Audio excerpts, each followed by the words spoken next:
Okay, so kasi last time pinang-shopping ko na lahat yung mga pera kong natitira na pang lakwatsa sana. Pero ngayon, meron ulit. Kaya ako namimigay ulit, di ba? Kasi last time may binigyan ako ng $100 taga rito.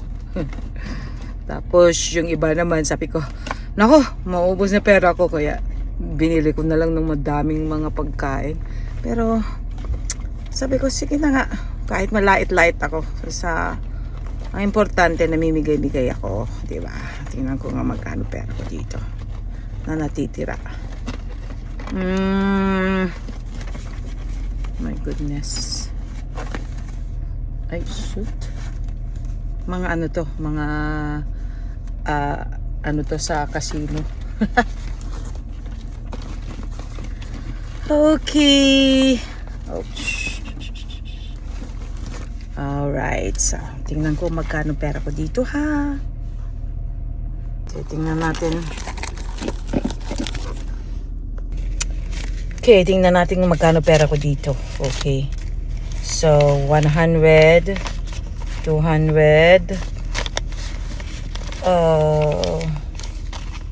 sandali.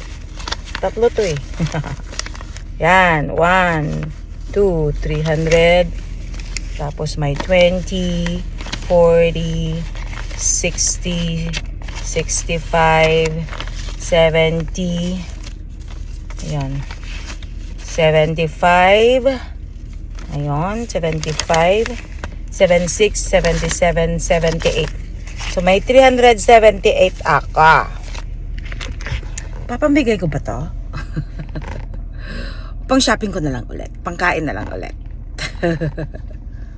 Oh, diva. So, may 378 ako. Papamigay ko ba to? Alright. Isipin ko muna.